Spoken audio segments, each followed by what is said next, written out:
Even imagining it can send pains to the heart. For this family, they lived through it. Flavia Hernandez says she was crying and screaming for God to save her son. 22-year-old Stephen Lopez was shot, riding his bike just feet from his home doorstep. We're right outside his house. Right. LAPD West Bureau Homicide Detective John Lamberti is charged with finding out why. It happened March 18th, 2018, in the Mid-City area of LA. It's been 3 years, and I'm still basically at the same place I was 2 weeks into this investigation, and Stephen deserves better than that. There are specifics investigators know, but much more they don't. Surveillance video shows at least 2 people jumping into a getaway car, driven by a third. You've got a good grasp as to what happened in those moments, but what you're lacking is what?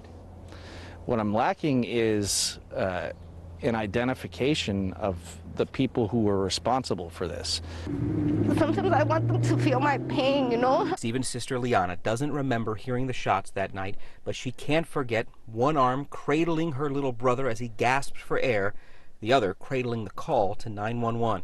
I remember that I touched his pulse and I told them I'm losing him. Stephen died in her arms. Crime scene photos released for the first time to NBC4 for this story show the bicycle Stephen had been riding, the multiple shell casings on the ground, and the unmistakable white tent. I remember when they put the white cloth, and after that, I don't remember. I don't remember. Aquí. Flavia says that night is etched in her mind, and the gunshots echo there every night. 5 balazos le dieron a mi hijo. Yo no entiendo por qué. And she doesn't understand why.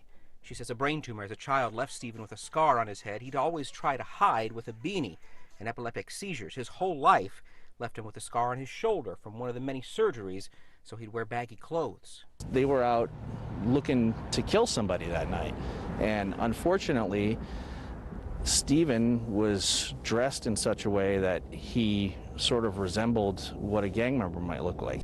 Tonight, the family is seeking justice while still trying to break free from their grief.